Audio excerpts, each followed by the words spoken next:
Hello. Welcome to Overturning Tables. This is Reverend Terry. I am Reverend Jonathan Bradner, a.k.a. Rev Default. Do we usually say Reverend on here? I didn't thought about that. I don't know. We can't. That's what we are. Allegedly. That's a part of who I am. It's not all of me. Yeah. I wish I hadn't started my online persona as Rev Terry. Do you? Yeah. Like on the one hand, it is what it is. Yeah. On the other hand, it's like, can I share this under this profile, or you know what I'm saying? Or can I like this? Like, is it weird? And it's too late now. It's there it is. When I found out Obama had a Finsta, aka a fake Instagram, I was like, oh, that just seems like more work. But can you imagine? He could be following me right now. I would have no clue.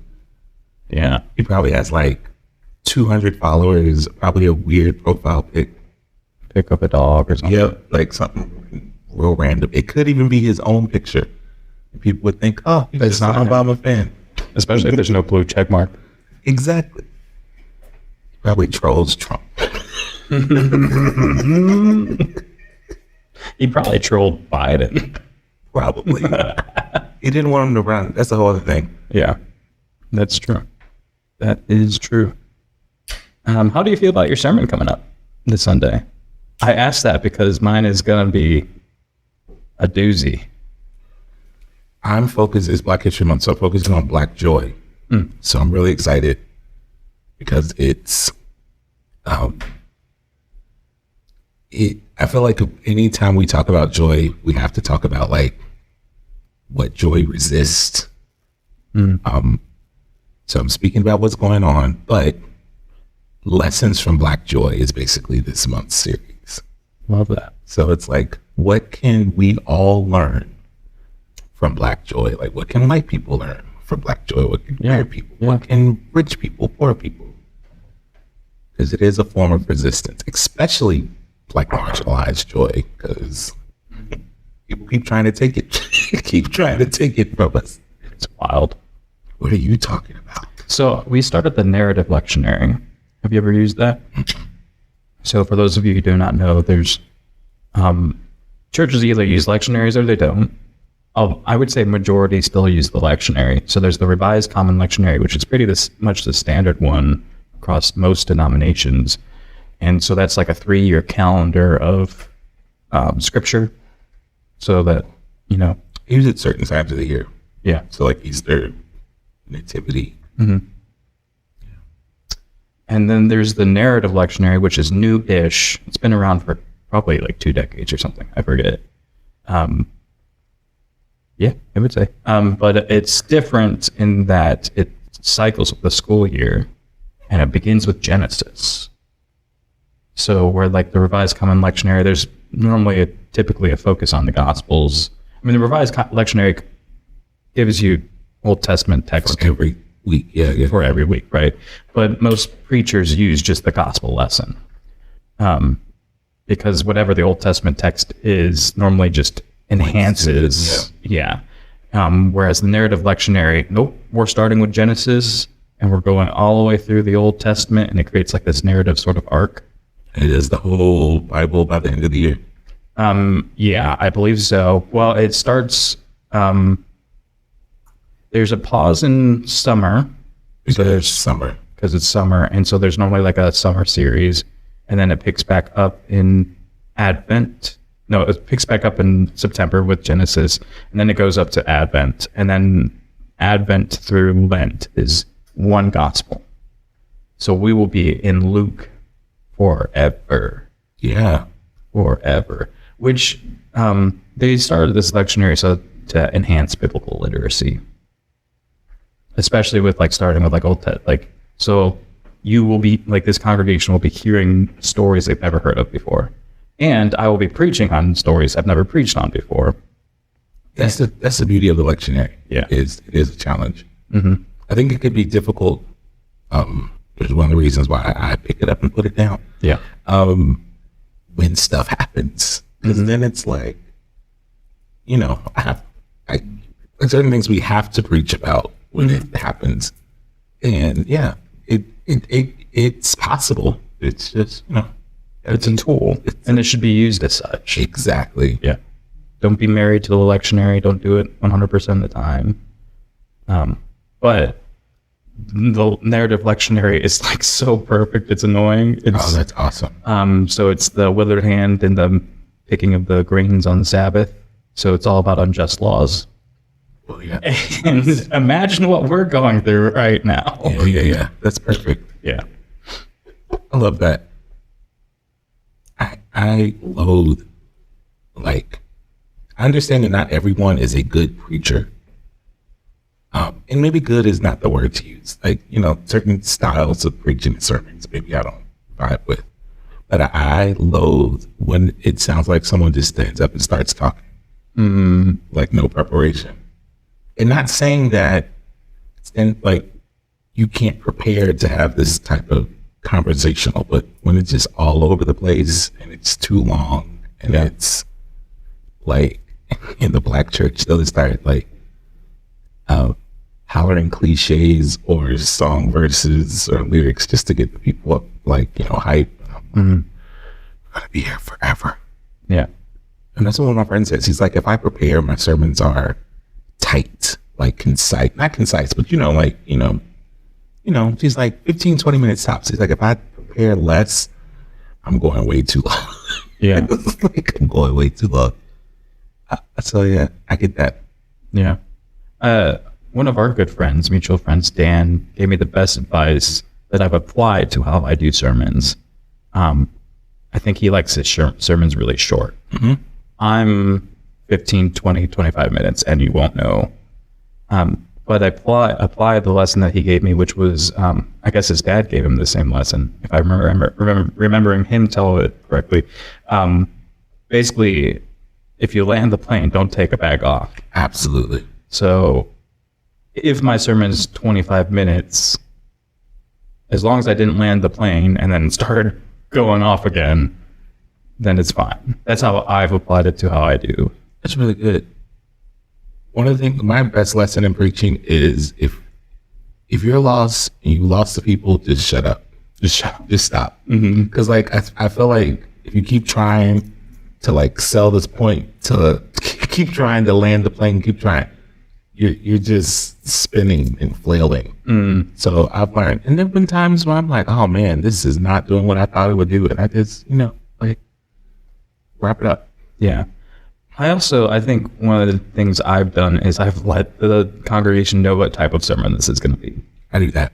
It's so just so everybody knows, this is going to be intellectual. We're going to go into the weeds here, or this is going to be a tough one, or I feel like that helps them know what to ready themselves for. My predecessor was brilliant. He had a couple of doctorates. He was a director of philanthropy for a big nonprofit here in the city.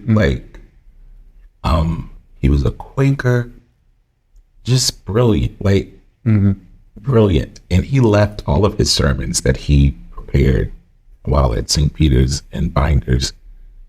And I was reading them and I was like, if this is what they're used to, oh my God. So I remember at a council meeting, and I didn't say it it wasn't from an insecure place. I was just like, so I'm smart, but my predecessor was deep in a way that I am not. And they literally said, thank you. It was like, oh, he was so cool and, really smart and really, he was a mystic to Howard Thurman, they really challenge in really beautiful ways. Yeah. And they were like, but sometimes it would just go over our heads. And so something from the Buddha, it has to be practical. It has to be, and maybe not all of it, but some of it has to be tangible. Yeah. So always write a thesis. What's my objective? What do I want people to walk away with? And people walk away with whatever they walk away with. Sure. And there are times where I thought, man, this is terrible. And people are like, oh my God, I really needed that. Yeah. Awesome. And then there's sometimes I'm like, I feel really good about it, and no one says anything. And that doesn't mean anything. It's just, I love when people want to talk and ask questions. And what do you think about this? And I love when people hit me up on Wednesday or Thursday and say, I was thinking about what you said. Yeah. And I love when people get mad. That happens a lot. But they're mad because, they're supposed to, it's a challenge. Some sermon should challenge the way we think. Yeah. There's that, every time I've been to a new place to preach, I always open up, I don't always open up, but I'll mention the cliche. I don't like when preachers preach at me. It feels like they're talking at me. And I'm always just just so you all know, I'm going to preach right to your gut. Straight to your gut. Because I think, I don't know, maybe people just have seen it done so poorly. Just everything, I feel like I've spent my whole career trying to reclaim certain aspects of ministry, and especially pulpit ministry. Yeah. The word evangelism, is so triggering to some, and it's just man, we got to reclaim that. And that's because that's what people need. People need to find progressive spaces. They need to find us. And how do they find us? Is the evangelize is the word. We literally take the message to them. Yeah. We share the good news of a progressive, loving, and forgiving, affirming God. But to hear that word for some people is repentance, sin. Yeah, is how it's been used. There was an article I meant to send you in the Atlantic this week. And it's about, oh man, I can't think of the name of the article. It's I can't think of the name of the person who wrote it. I haven't had it on my coffee yet. But he's basically talking about how purple spaces don't exist the way that they used to exist. Okay. So purple meaning red, Republican, blue, Democrat. When you mix them, you get purple. And he says because of the world is so much less analog than it used to be, whereas it used to be, you were kind of forced in parts of your life to be around people who may have different political ideologies than you. But you found commonality in these certain analog things that you did. So you're hanging out with the other parents, and maybe they vote differently than you, but your kids are on the same team and, you get along. Or maybe you go to church and they vote differently than you, but you have these common threads. Or maybe you're in a lodge together, and how neighbors used to go to each other's houses more for dinner parties. And, you would be forced to be around people who you may think differently than, but you could find commonality in community. So and he talks about the difference between a tribe and a village. The tribe are your people. You think but the village has diversity. And he's saying that this new administration is all village, all tribe, no village. Yeah. So it's you're either one of us or you're not, which has made the rest of us. We're kind of I unfriend people sometimes if they post stupid stuff, which I don't, maybe that's a problem. It's not. I think my church used to be purple. It's not anymore. Yeah. All the reds left. I've said all that to say as we think about this, I'm trying to figure out how to get a message, or how to even learn or understand this article. He calls Donald Trump movement the most successful political movement of our time. And I said, duh. Yeah. It totally absolutely is. And then the comeback and and he talks about the refusal of many on the other side, the left, to understand why it's so successful. Absolutely, yeah. And as I think about that, I think about the church. The churches are dying. Conservative churches are dying. Ba-dum. Exactly. Conservative churches are dying. Progressive churches are dying. Mega churches are not. In a different way, denominationalism, They are dying. it's just different. The individual churches of mega churches culture has a lifespan. Absolute, always. There's a new one that's going to pop up. There's always a new one that pops up. To drain, exactly. But mega churches like Elevation Church has been losing members for years. They were once the Crossroads is losing members. Yeah, exactly. So what? And so a lot of people think that the church isn't necessary, and we're two preachers who, I mean, I can sit here and talk about how like literally my relationship with God through what I've learned in the church like was life-saving, life-giving to me. But what does that mean for empty pews or empty coffers? Or like when I look at my own church, just look, the membership numbers have been about the same for decades. But when I look at the income, it's lower than it used to be. yeah, And how does that sustain when the building keeps getting older? When the like there are things, and we wanted, churches are institutions. Neighborhoods need institutions. We've been there since 1876. It's really important for us to be in the community and to guide, especially as I would say gentrification is happening or has happened in our community, to be a voice at the table for poor people, for renters, for people who don't go to the steak spot for a $200 steak dinner on Tuesday. Like, but what does that mean? And I think I've taken a long way to get here. But that article talked about just having those relationships with individuals that even if you vote differently and even if you disagree, there was this way of seeing the humanity of someone else that we've lost because we don't have conversation. I remember some of the people who voted red in my congregation, us having lunch and not necessarily debating, but discord, which it was healthy, it was positive. They're not changing me, I'm not changing them, but I also understood more of why they felt what they felt. I disagreed, but I understood it. And I hope that, and we started talking about this early on in this podcast, that we on the left can learn, instead of blaming and fighting each other, like understand the lesson. I mean, millions of people are putting their hope in this man. And I think it's crazy and dumb and ridiculous, but I can't discount their experience. And instead of rejecting it, I have to learn, like, why is that? Yeah. Because the church is going to need to play a role in the fallout of what's happening and what happens. Yeah.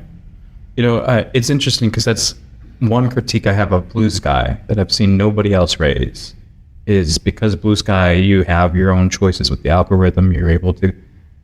My concern is that, as awesome as that is, that maybe we're just going to build our own echo chambers with it. In fact, that's what we're doing. And maybe that's okay if we're using more than Blue Sky. But for all those who are like straight up ditching Meta, and I get it. I understand it. But what are you going to accomplish by running back to Tribe? Yeah. That's like, I've actually already like stopped using Blue Sky. I've stopped like posting on Blue Sky already because of that. I still read, like I still get on it all the time and I read, but like I haven't, and I started posting again on Facebook, because Facebook is where the discourse is. Blue Sky is where my choir is. That's what I was going to say. I use it for community, like straight up Tribe, like arts, and all the like, I don't use it much for like the political stuff, because like you said, it's preaching to the choir. Yeah. So to me, it's like, it's like Sunday dinner at my granny's house. It's like, it's just like everybody is here. We're all family. when everyone in my family all voted the same, thought the same. They didn't vote for the same reasons. Like my mother didn't vote Democrat because they were on the side of queer people. That's just not who we were. That's not who she was. Now she gets it way more. But you know, we all thought the same, voted the same. My cousin registered to vote. It was funny. She sent a text in the group chat, which I think is a failure of my family, but that's another conversation. And she was like, how do I register, Republican or Democrat? And we're like, Democrat? She's like, okay. Now, I think it's a failure that the 18-year-old in our family does not know that that's a... I have a funny story about that. Yeah. I'll let you finish. It's just so I found out this election cycle that I was registered Republican. And like very Republican. And there are ways to find that out that I will not divulge here. But so apparently you can find out, politicians can find out, that's how they know what doors to go to. Oh, absolutely. Right. They They have a system that we don't have the privy to. And apparently I was very Republican. And I was like, why? Why am I so Republican? How is this even possible? Well, I would start that by saying, actually, every time I vote for at least one Republican. It's normally like a trustee or like something where it's like, okay, I wouldn't mind a conservative, like, you know, being like, hey, we don't have the budget for this, like, legitimate, like, so I always try not to vote straight party. And maybe I'm dumb for doing that, and maybe it doesn't matter at the end of the day. But that's what as an ethos, I feel like Cincinnati City Council has no Republicans on it, and we're not actually doing any better as a city. Like, and so anyway, so I found out I was super Republican, and that's so random. And it turns out in Ohio, you don't register for party, you vote for party, and that changes your registration. And so back during the primary, I voted for a Republican candidate because I knew Biden was going to get the vote anyway. So I was like, maybe there's a chance that we can get another Republican winning the primary. If you show up for a primary and vote and your vote is Republican, they're like, no Democrat would do this. And it changes your registration, and that's what happened. It took me forever to figure that out. That's hilarious. But then I'm also just like, because I'm a huge strategist, I'm also like, why aren't we doing that? Like as a strategy, we're just using the law. We're just using the rules in front of us, democratic process. What if we just all... It would take somebody to organize. Yeah, and people would be like, what nefarious plot are you trying to do? You're Republican anyway, so why are you telling us this? We see that you vote this way. It's so weird. I didn't remember when I moved here and I got a license. That's when my voter registration came from Kentucky to here. I guess I don't remember if I had to put a part. I guess I didn't have to put a part. It might move, but then once you vote, it can. Yeah, I had to because I do know that when I first moved here, I didn't get a new license. I didn't do anything else. It's like, okay, my license is still good. What difference does it make? Well, evidently it does make a difference. It does to change it. So when I went to rent a car, they were like, I can't rent you a car. And I was like, this is dumb. I fly all the time and rent a car at the airport. And he's like, yeah. So anyway, I had to take the test in Ohio. Like, I had to take a written test. Mm-hmm. On the website, it says you may be required to. So for me, I was like, if it says may, she was like, no, you have to take the test. I was like, I wonder if I would have to take the test. Listen, I had to take the test. I'm not saying, but I'm just barely passed it. When I say barely, I'm like 30. I don't know. I knew it when I was 15 taking the test in Kentucky. I didn't remember how much tired tread. I didn't remember all the obscure signs. And I took it, and that was when they asked about, voter registration. I was like, yes, I want to be registered to vote. Because back then, Ohio was a swing state. Yeah. Like, Obama was here all the time. Yeah. Now it's red. Mm-hmm. People barely come here. It's we can get it back. I think so too. I mean, I feel like we got bigger stuff to deal with right now. But as I keep telling myself, the midterms are a year away. Yeah. Like they are November 3rd, 2026. 2 years away is a year away. Yeah. That's what I always, that's one of my phraseologies. People always say 4 years, and it's really not 4 years. Like he was inaugurated this month, 2025. The next election is 2028. Now, the sucky part is the 250th anniversary of this country will be while Trump is president, 2026. So there will be, boy. Did you see what message I got on our church's Facebook page for the inauguration day? I didn't even read it, but I saw you posted about something. So our flag was a half-mast. Oh, yeah, because of Jimmy Carter, which we never actually do. Like we've never raised or lowered the flag for any particular reason.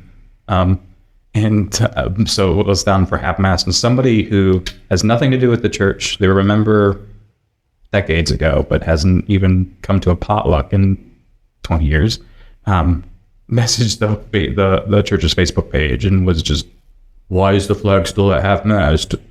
Blah, blah, blah. Ordered them at full sale or whatever he said. And I didn't respond, but I was just like, man, what kind of world, like the nerve to go to a church you haven't had any contact with in 20 years. And that's what you send them. That's the beauty of congregationalism. People, they're like, I'm going to say whatever I want to say. That flag, I was in Boy Scouts. My father was like, he volunteered with the troop. It was pretty white growing up. And I didn't do it long. And I remember like playing with the flag. And like, I did like a cape thing with it and ran around and slid down like this hill on it. And everybody was all, it was an uproar that I was disrespecting the flag. And my father was like, they love that damn flag. I was like, but it's just his like, I know, but they love, he's like, white people in that flag, I'm telling you, that they love that damn flag. I'm starting to also wonder, because I reclaim everything. I reclaim the collar, I reclaim evangelism, we just talked about this. And I'm starting to wonder if the left needs to really start to reclaim patriotism. I wrote an article once on Black patriotism and what like a form of rebellion it is. And I talked about it. Langston Hughes had this poem, I Too Am America. And he's like, I too sing America, I'm the darker brother. And it's just short, just a couple of stanzas. And I know lots of Black people on the 4th of July will be red, white, and blue out. And it's such a rebellion. Like, this is my country too. Yeah. Like, so I'm all for that. It was really interesting. I had a friend when he bought his first house. He's white. He was like, oh, I gotta get the flagpole. And I'm like, what are you talking about? And before I moved in, I have to put a flag on the house. And I was like, I thought it was going to look like a rainbow flag. I was like, yeah, let the neighbors know queers here. And it was a big American flag. And that was so odd to me. Yeah. But it's like he's Southern, he's gay, he's, traditional. It was like, you have to have a flag on your house, like before you move in. It was odd to me, but yeah, I've never had one. Maybe you should think about it. Maybe I should. There was a house that I wanted to buy in Louisville that had it was a big house. It had a big, like, circular driveway. And in the middle of it was a big flagpole in the middle. Yeah, I was like, I'm doing the thing. I'm like, I'm trying to think of the word flagpole. And I promise you, she did not want to sell me her house. Because I was Black. And I mean, literally, I was interested, and she like took it off the market. Like, isn't it great? Like, yeah. Right. Yeah. So, for the rest of this podcast, I want to talk about, I really want us to dig in, what can we do? Like, I would love nothing more than to talk about each policy Donald Trump has instituted. I would love to talk nothing more than about how DEI is not responsible for the plane crash. So racist to you. It's racist, sexist, homophobic, so many things. Yeah. You can say that. But everybody's doing that right now. What do we do, Ben? Is really what I want us to take my heels in. Unless I'm off base, maybe we do need to talk like more about how this is not normal, which we can do. But I also was just thinking about talking about what the individual needs to be doing right now, what the congregational member needs to be doing right now, and then what does the clergy need to be doing right now. My individual is doing stuff like this. Yeah. Like becoming more analog. Like actually going to do stuff with other people. Yeah. Purposely, like outside of my tribe, like, you know, is in diverse. When I say diverse, I don't mean just like, you know, color. I mean, you know, socioeconomic. I'm taking a knitting class. I want to learn how to knit. So I'm going to do that. And I just know that there are going to be people there who think differently. And I know that the presence of a big black man in their knitting class is going to be like, what the hell? Will you knit me a Sesame Street hat? If it's hard, no. If it's easy, I got you. I'm super excited about knitting because I'm like, I see people knit. I'm like, I want to do that. And, you know, I have ADHD, so I just feel like it will help to. I used to be like Slinky or Play-Doh or something like, I want to do that. And then I also signed up to take like a firearm class. So like all these, I'm just trying to be like, I'm a reader. I'm a podcast listener. I'm a artist. So I do a lot of like. Do you listen to our podcast? I do. Oh, okay. I finally. I was like, I should listen to this shit. So like, I'm trying to like do less individual stuff and more like, again, like not just tribe, village, and that article really helped me with that. So, what about you? I agree with everything you said. So, we already have another episode about creating. That's going to be its own episode, which I think we're going to actually release after this one. So we'll have a whole episode on creating, and I think that's super important right now. I definitely agree that no matter how hard things are right now, find one funsy thing to do and make that your identity. Yeah. Like go all in. If it's pottery, if it's like I'm playing hockey.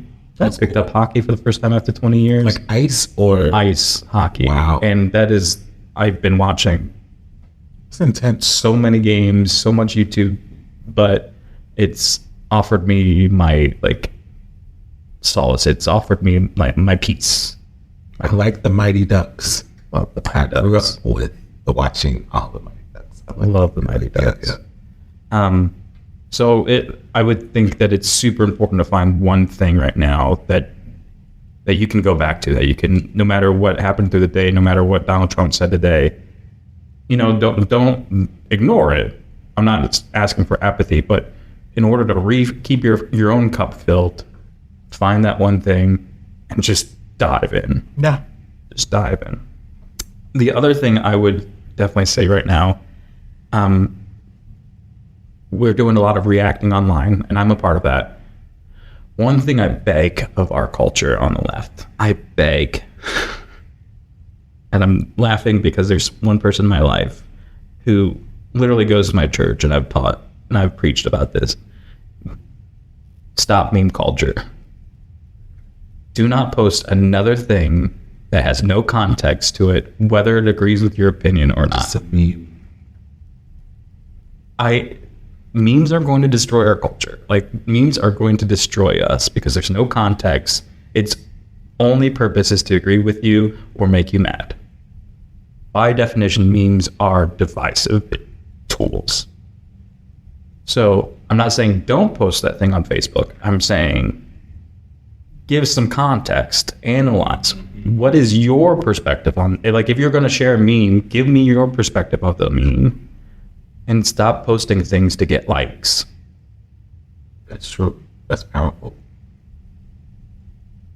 It's a Big Mac. It's empty calories. It feels so, I know, I've done it before. It feels so good to post that Big Mac on that Facebook page, and you're going to get people you know and love that are going to be like, yeah, like, love, share. But you've done nothing. Yeah. I think I unfriended somebody this week. I unfriended her in real life like a couple years ago. Mm-hmm. So the online was just like residual. And I think it's just because she's like so negative, like all the time. Mm-hmm. And it's whatever happens, she's like the opposite. So like obstinate on purpose. Mm-hmm. So now it's all these posts, blaming, she's a Democrat, but blaming Biden and Democrats for Trump. And it's just so like toxic. Just, and lots of memes and lots of, I told y'all so, but blah, blah, blah, blah, blah. Like, why am I doing this to myself? Like, I don't have to do this. Yeah. And at first I used to say, like, see less on Facebook. Mm-hmm. And then that only lasts for a little bit. And then Facebook is like, okay, here it is again. And she gets lots of reactions because she makes these, and people, and that's the whole point. And I'm like, she has no life. She has no life. Like, this is how she gets off. So I know somebody like this, and you know them too, at least digitally, that thinks they're a prophet. Oh my God. You probably already know who I'm talking about. Oh my God. Thinks their prophet is killing me. And they're just always posting for those likes. I always tell people, like, I've been preaching since I was 19. Like, that's when I started public ministry. I was in college in my last denomination. So it's been years. So it's weird. So I'm still sometimes with some of my colleagues, one of the youngest still, which is crazy. But have more like public ministry experience. Yeah. But all that to say, whenever I meet someone who's like, it's interesting to meet people who are like eager and excited, like they want to become a preacher or a pastor. That's always a red flag for me too. It is a huge red flag because to me, there has to be some reluctance. There has to be some. Is this totally real? Is totally true? Am I like?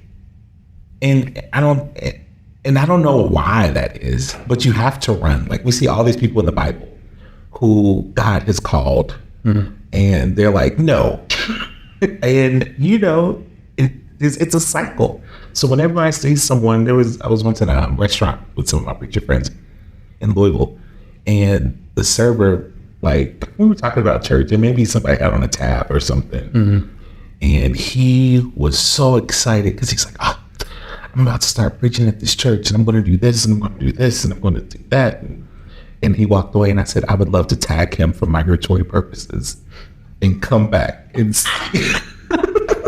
come back in 10 years.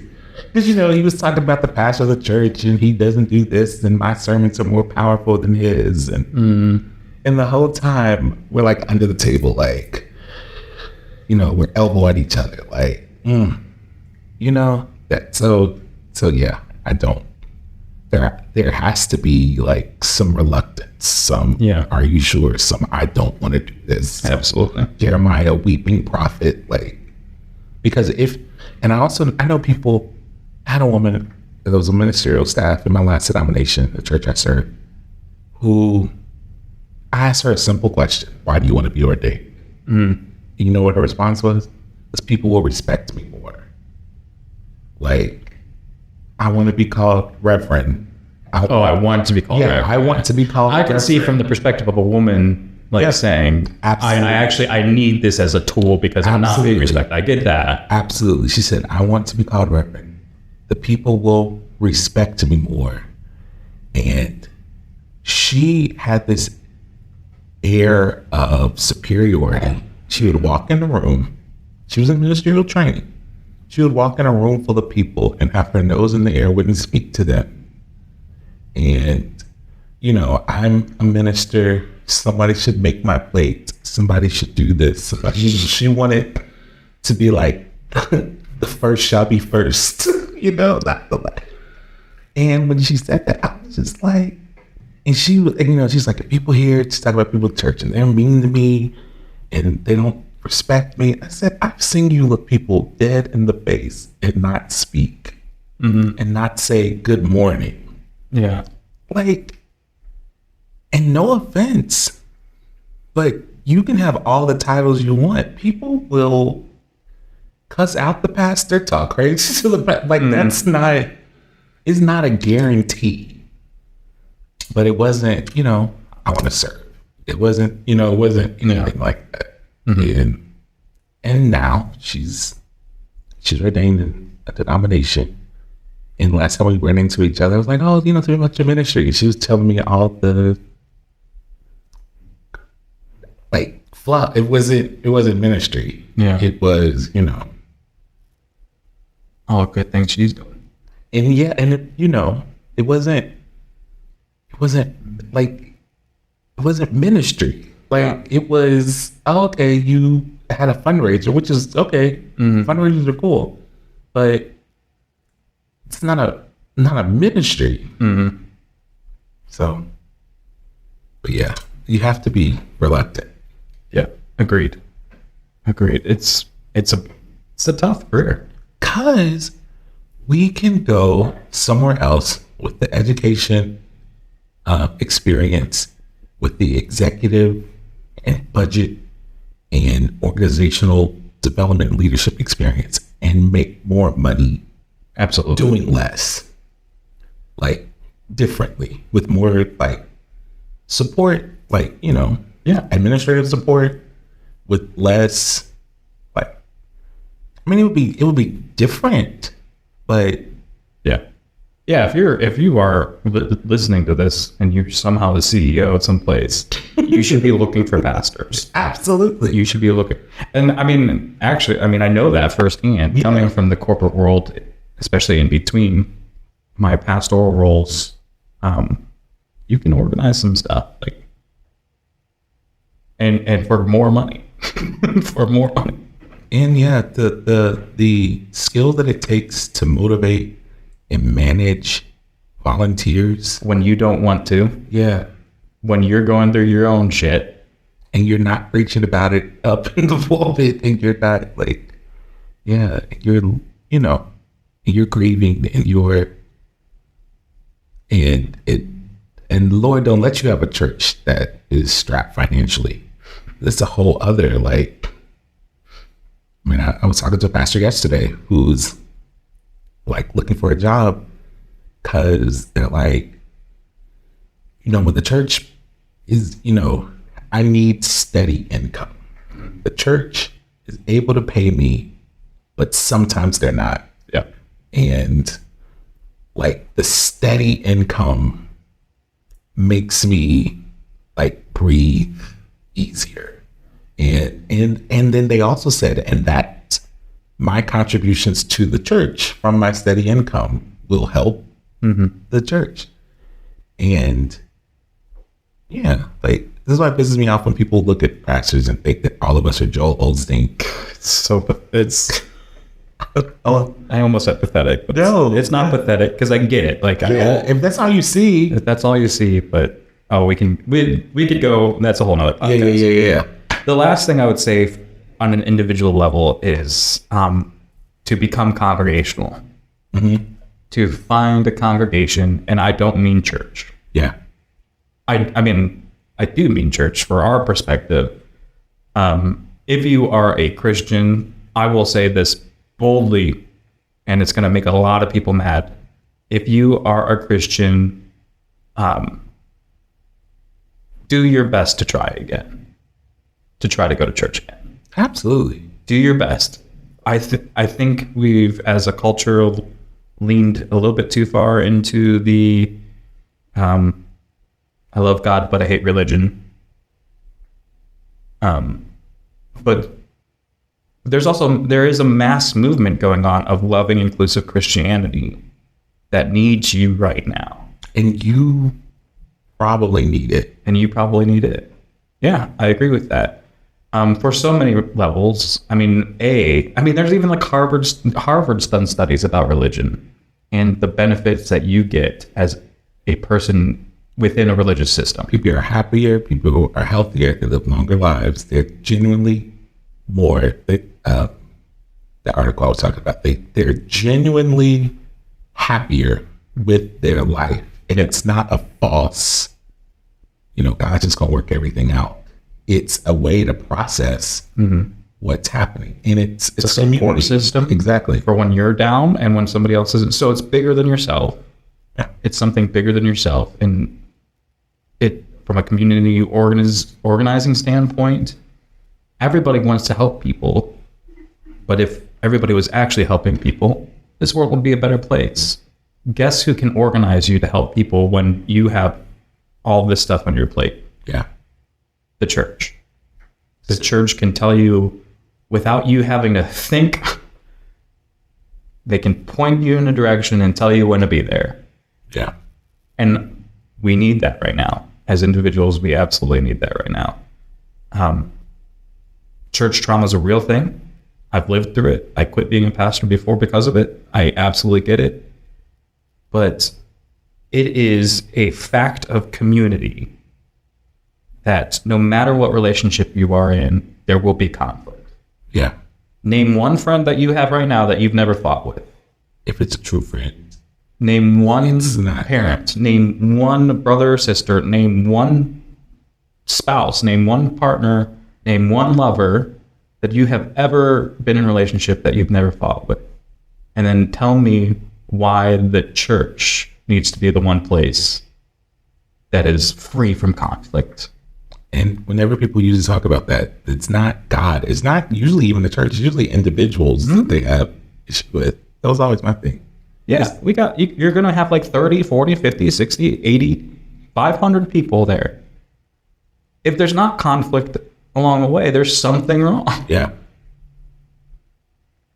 And so I do think trauma aside, if you have been hurt by the church, then absolutely, I get it. I've been there before.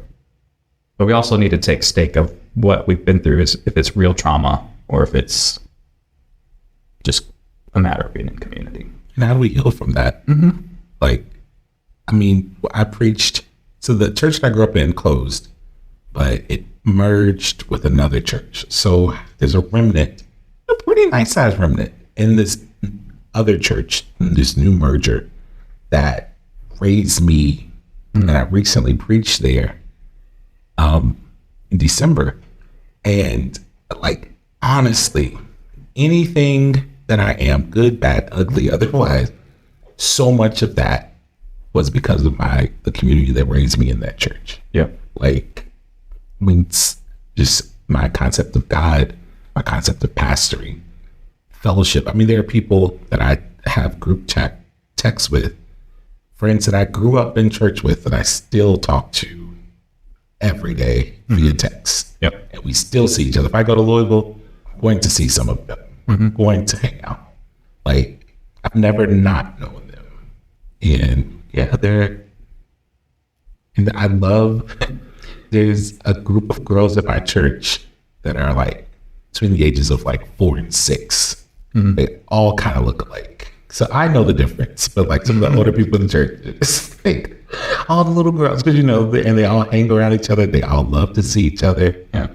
And one of them's birthday is on Sunday, and that's when the party's not going to be at church on Sunday because they're all going to be at the birthday party. Yep. And one of the, somebody was like, oh, I'm so sorry we're missing, they were apologizing that this whole contingent is not going to be at church to me. But for me, I was excited because they're literally getting community and their friendship, or they're raised together in this church and they're hanging out outside of church, which to me is like a sign of true community. Yeah. And so I'm like, I'm excited, because this is real. I was excited during COVID when people were meeting up to walk together, meeting up to do stuff. Because I have to do stuff with a lot of people in the church. But to see other relationships form and going to other people's houses, I'm like, yes. Yeah. You need a congregation. Yeah. And again, I'm not saying that it has to be a church. Yeah. I'm asking Christians to go back to church. I think there is a evil in this world that is thriving off of us not being in church. But I also, again, caution you to think that just because people believe like you does not mean that they think like you. Exactly.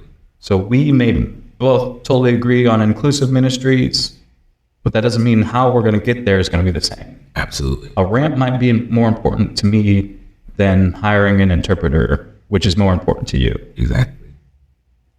Both are trying to go to the same place, but if we don't let our own egos aside, we're going to conflict about that. And if anybody has a reason not to go to church, it's usually a pastor. I mean, think about it. Like that's actually what's happening. What's happening is, like, when we say the church is dying, it's not just a shortage of members, there's a shortage of pastors. Yeah. And that's not because God is not calling people. It's because people are saying, I'm not doing this. Yeah. Yeah. Absolutely. So what happens? But yeah, congregations are important, and that includes people like clergy. Yeah. I have lots of clergy friends who are like, I'm never stepping foot in another church. And so for me, it's how can you heal that? How can you heal that? And how can you find a space? I always want to pastor the type of church, a church that I would attend if I wasn't the pastor. Right. And there have been times when that hasn't been the church that I pastor. And I'm grateful that it is now. Like, if I was not the pastor, I would come in and hang out at my church. Yeah.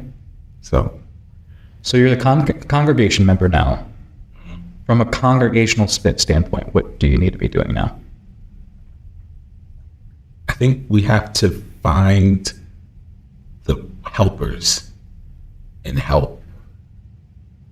Like, I think so many churches are trying to like start and invent stuff that's happening. Yeah. And maybe if you're in a church that has the capacity to do that, great.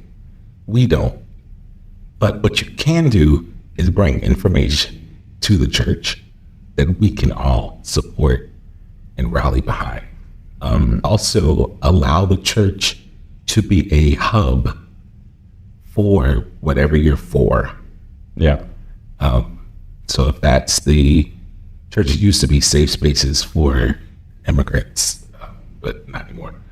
But yeah, just like you allow the church to be used for those things.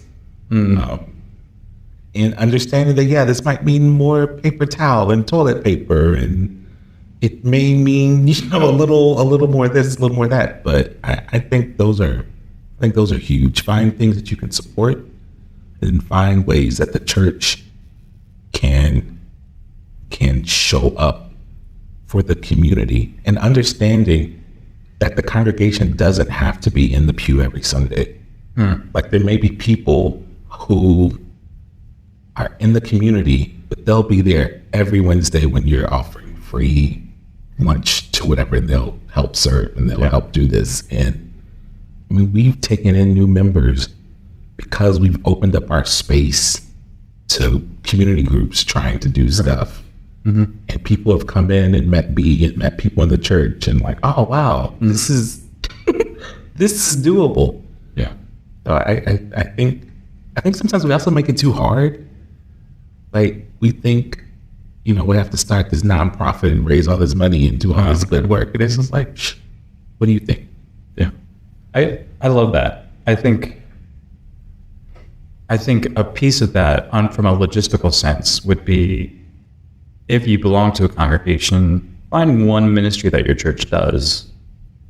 And just like finding one thing that you love to do, make that your church identity. Mm-hmm. Don't do all things. Yep. You're going to want to. You're going to feel bad about saying no.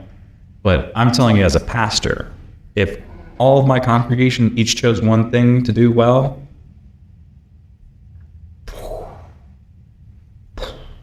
and as long as we're each doing a little, nobody's doing too much. Yeah. And I would love for people to grasp that, because they think that if they're signing up for this thing, that it's going to take all of their time and energy. And that's because that's what's taking place. So we need to break that cycle together as a community and try not to do too much, but do one thing really well within your congregation. And then the other thing I would say is challenge. If there's something you don't like about your church, and I'm not saying like you don't like the carpet, please don't come to your pastor about not liking the carpet. But they probably don't like it either. Yeah, they probably don't like it either. Trust us. Yeah. But if you don't think we're doing immigration ministry well enough or at all, and you see that, and that's important to you, good God, I would love somebody to come up to me and say, Pastor Jonathan, what if we'd start doing this? Now I'm going to have to like push back and be like, okay, logistically figure it out, and then let's see what we can do. Because odds are, well, maybe not odds are, at least in our circle, we're already at max capacity. Oh, yeah. So if you need something new, please come to the pastor and say, I'd like to do something new, but then also like understand that we're going to ask you to come up with a plan.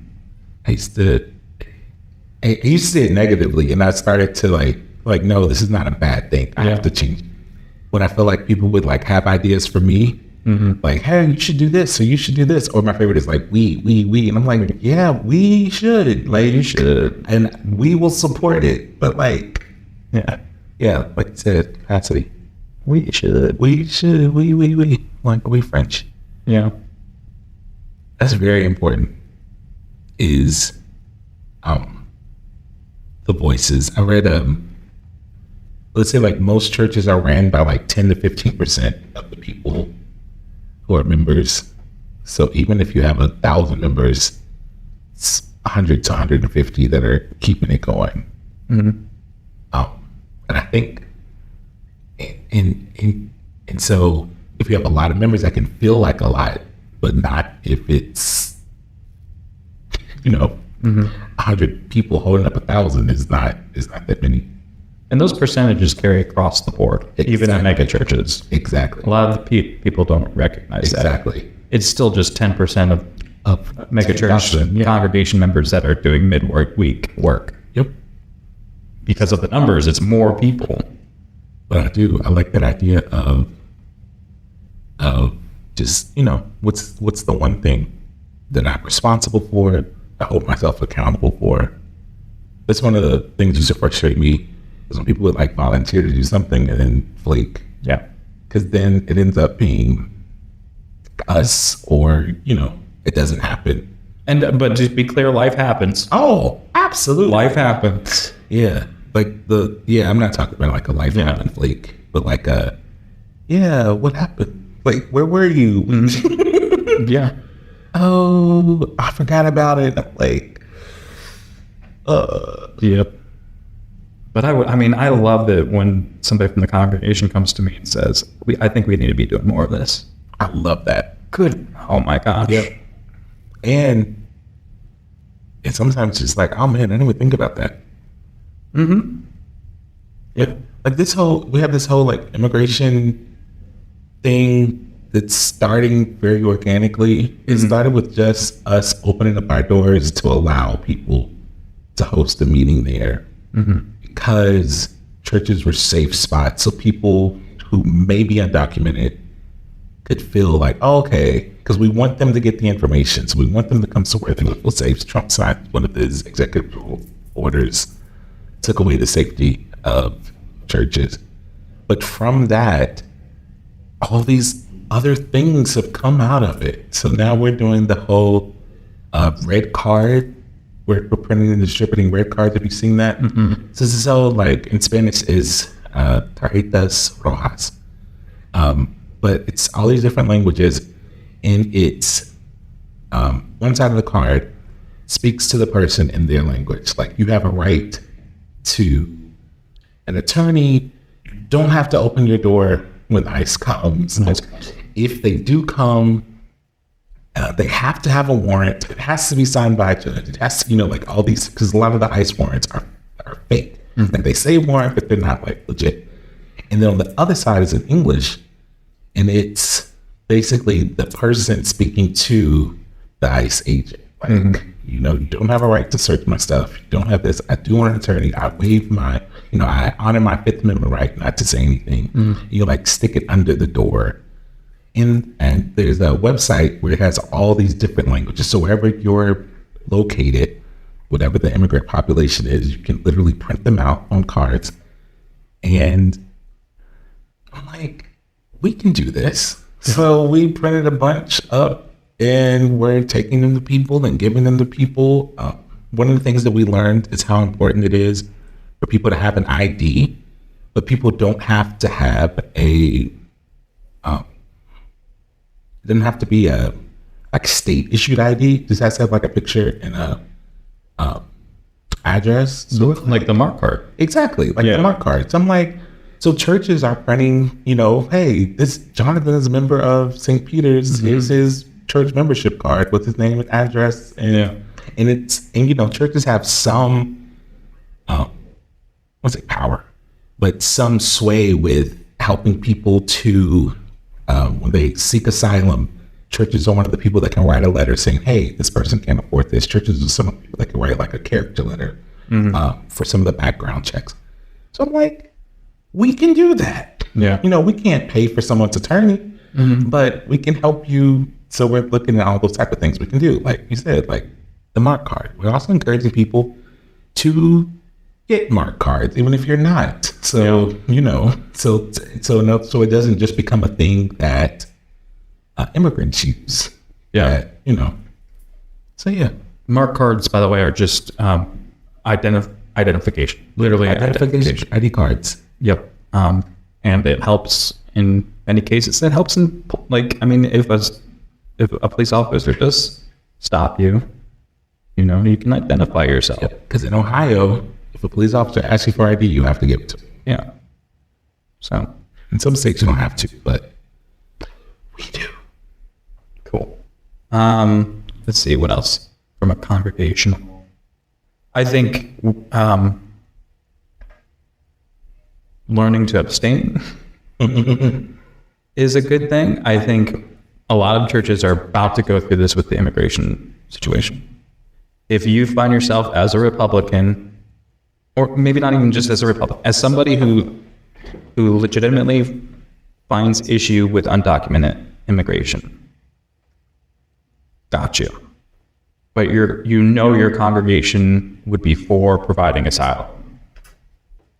Do not be this goes for anything. That person. Don't be the one reason that the whole of the church can't fulfill its ministry. Some people see that as their calling.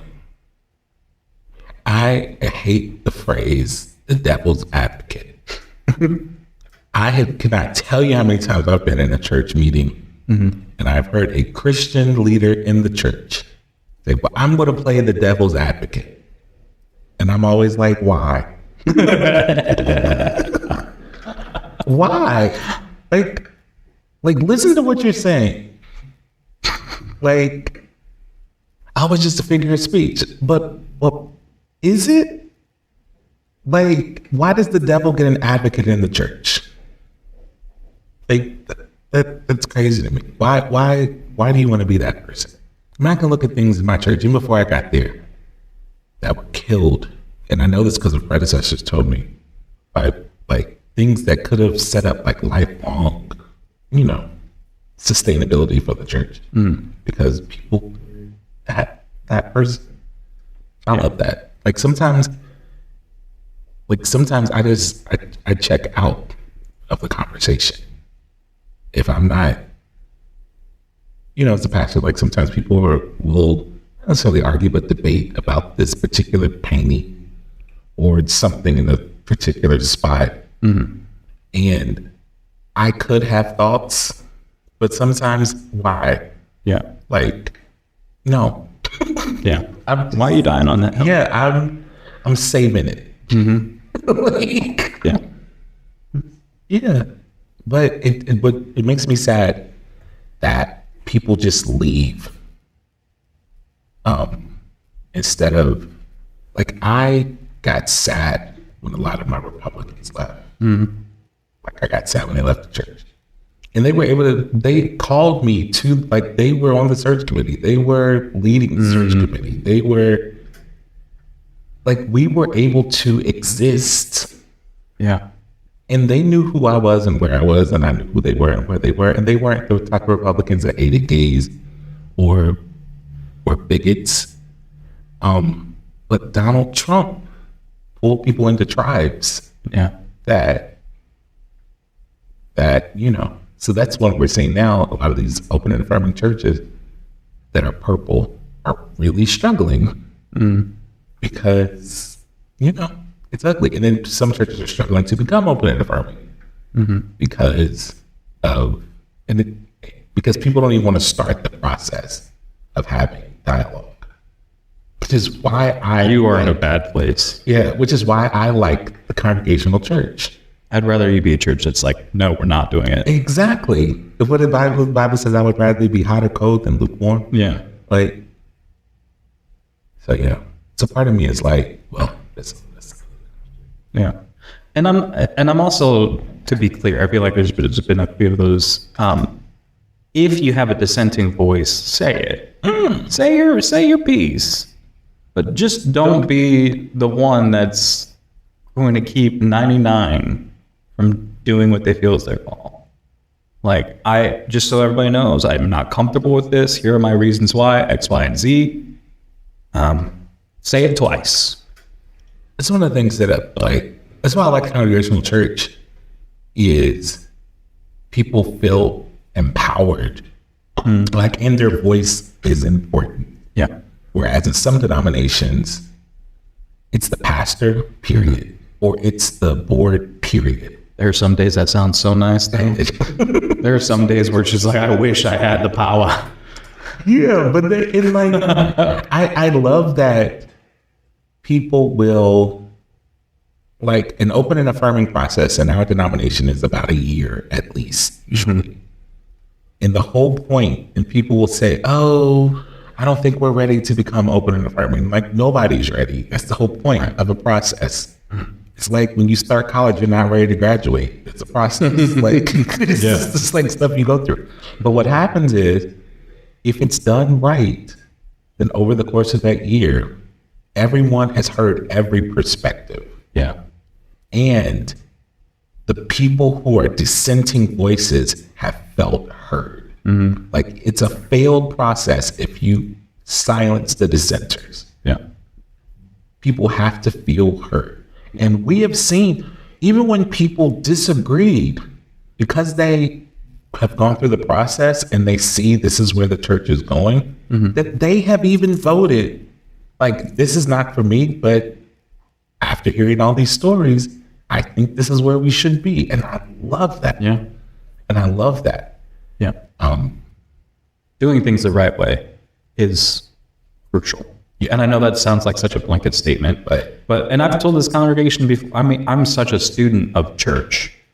That church nerd. I'm a church nerd through and through. I've been to mega church conferences just because I want to know. Yeah. I need to know what makes, and I've learned things. Like, I went to an Elevation Church conference. And one of the things that they do, which I think we should adopt as like an ethos, is their volunteers are only allowed to volunteer 3 months at a time. And then they have to take a break. And what could be healthier than that? All of us just doing 3 months at a time, taking a break, coming back. When you were talking earlier, I was like, if one of the things that would really help churches is if they understood like volunteer management. Yeah. Which was, we need you to show up on Saturday, February 1st at 10 a.m. at this place. And we need 5 people to move tables. And we need some people to do this. We need, when people show up, what do you need? Here's your task. Here's what we ask you to do. But like a lot of churches, you show up and say, what do we need? Well, we got a lot. Yeah. So just kind of see where you can fit in. It's people need. Yeah. And that's a skill. Like the whole volunteer management, it's a skill. I mean, they're nonprofits and they have someone who coordinates volunteers full time. That's what they do. Yeah. Well, and the point I was making was that like, if I wanted to grow a big church, I could do that. I know what, I promise you, I know what levers to pull. I know what music to sing. I know what the building should look like. I know what the ministry should be. I could grow a church just like that. And I almost say that like sad. Like I know, like, because I know how, like, know enough about people, how they operate, and just what they want. And so if we wanted to, we could be huge, but it doesn't make it the right way. Right. Doesn't make it the right way. Because there are nefarious. There is a. Because it got deep in my head. Like there are those who exploit human condition. Yeah. And vulnerable people and the emotional needs of folk. Yeah. Can be really exploited for the numbers. I have a friend that pastors at a mega church here in Pasno, who works at a mega church here. He does like a lot of the like production for the actual service.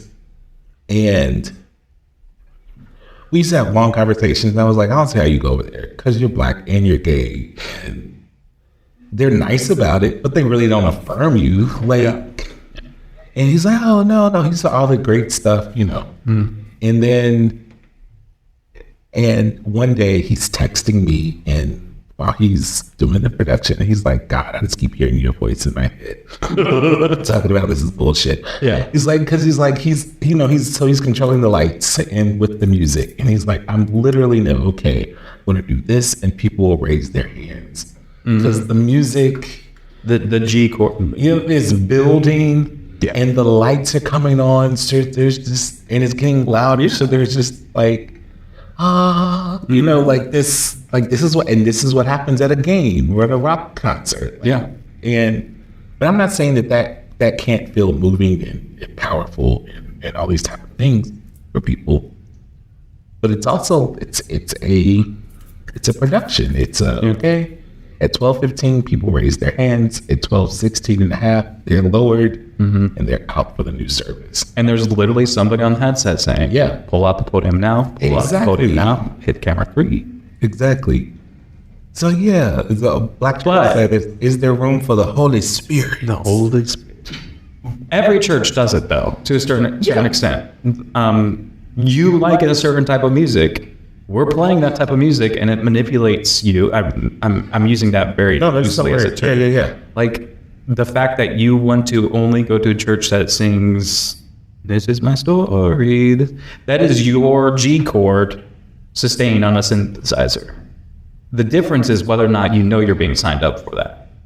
And like there's a certain amount of church where I do want to be manipulated. Like I do want to feel this certain way, and that's why I go to this church, because it makes me feel a certain way. And I think I'm worried people are going to hold on to that word manipulation the wrong way. But like it's your soul food. It's your, and I don't mean to appropriate that term, but it's what makes you feel good. And like for me, so like being at a white congregational church, mixed congregational church, traditional German church, there's this big pipe organ that people love, and I despise it because I didn't grow up with it. Yeah. So for me, when I hear pipe organ, I think horror movies. Like like that. It's just like, woo. I grew up with a Hammond B3, so it's very jazzy, smooth. I remember there's a Leslie, and I just remember sitting there watching it spin round and around. I always wondered, what is that? And that's what speaks to me. And having a diverse church, every now and then somebody has to play that organ, because that really means church for some people. So it's that balance, and that's why so many churches don't practice like diversity, because it's hard. It's hard to get all the music and the preaching and somebody is always a little disappointed and somebody is always a little more excited, but at the same time, I've seen people in my church come to love certain aspects of what I've brought from the Black church. Yeah. Like we have this like altar call, and I don't do it all the time. And when I don't do it, some of the very people in the church who've never had an altar call experience, like I miss when we would go down to the altar and pray. And I have to remember that, like, yeah, that, like they have learned, like it means something. Yeah. I just, the drawing in the lines of the sand with the style of worship that we use is such a bummer. Yeah. Such a bummer. And I tell this to my worship team all the time. It's one of the few things, I have a few phrases that I say all the time to nausea. And it's, I hope that you hate at least one song a Sunday. I probably will. But the ethos of it is if you're not connecting with it, you're giving space for somebody else to connect with it. Exactly. It means somebody else might know. I mean, I'm not like purposely trying to pick songs. Actually, kind of am sometimes, but I like. Are we coming to worship to make ourselves feel good? Or are we coming to worship the living God in a community sense? And some of that is, just the songs we sing and how we do it. But I think it's community built. It's like establishing that as a culture. It's culture building, though. It's not just doing it and not telling the congregation that you're doing this thing. It's like, hey, by the way, this is our ethos. From here on out, I want you to not like a song because it means X, Y, and Z, so that there's buy-in, and then they've embraced everything that we've done. I got in trouble once when I first came to the church, because it was Veterans Day, Memorial Day, one of those days, and we did not sing "Onward, Christian Soldier." Okay, I didn't know "Onward, Christian Soldier," not in the church that I grew up in. If there was a song about soldiering, it would be like, "I'm on the battlefield for my Lord." It would not be. Lord. You just said Lord. Right. It would not be. And literally, I looked up in the middle of the service. I see like 3 people come from the back of the church with their hymnals up to the musician. And they're like, and I'm like, what's happening? And this is before we're Facebooking, so I didn't care about like say, hey, what's going on? What's going on? We didn't sing "Onward, Christian Soldier." And I was like, okay, let's do it. Like, but yeah, I got in trouble. And people were upset because you're supposed to sing this song on this day. Understanding that tradition is really just preference is something you can do as a congregation member. That right there, perfect example. The tradition is that we sing hymns together, that we sing music together in worship of the living Lord.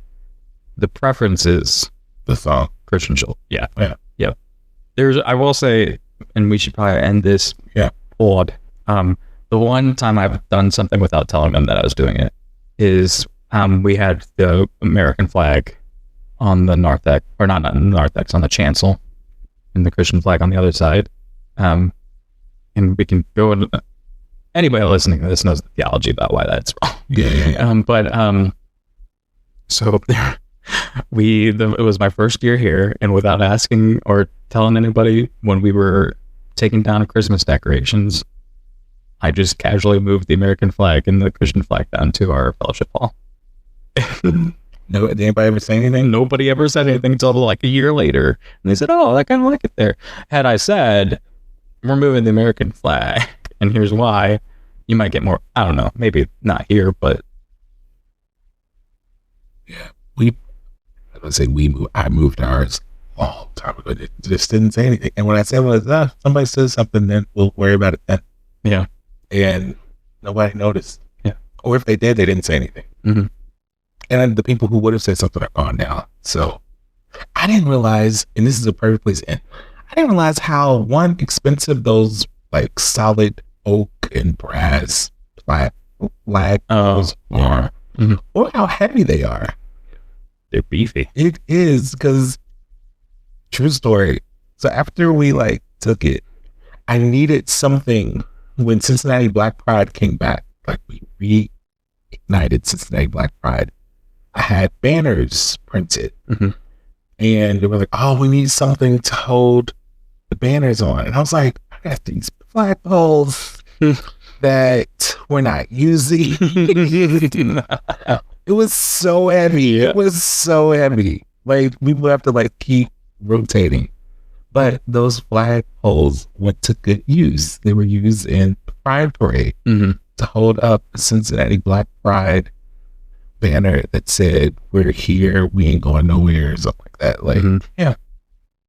If those Germans who bought that 100 years ago, you know what that is, ladies and gentlemen, and everyone in between? That's growth. Growth. Alrighty. So we talked about things we can do on an individual level and congregational level. We did not talk really about pastoral level. Maybe we can do that next podcast. But I hope that we've been able to give you some tangible things to think about and not just conceptual. Taking concept to practice is the whole point of this thing. So, anything else? Keep hope alive. That's what I preached last Sunday. Keep hope alive. Jesse Jackson's campaign slogan from 1988 when he ran for president. Keep hope alive. Nice. He gave that speech at the DNC after getting mollywopped in the primary. But this is powerful. Yeah. Like he knew he was going to lose. He got mollywopped and still said, "Keep hope alive." Like that's a lesson. And learned in it. Yep. This has been Overturning Tables, the podcast. I've been Jonathan. I'm still Derek. And we hope that you have a blessed day.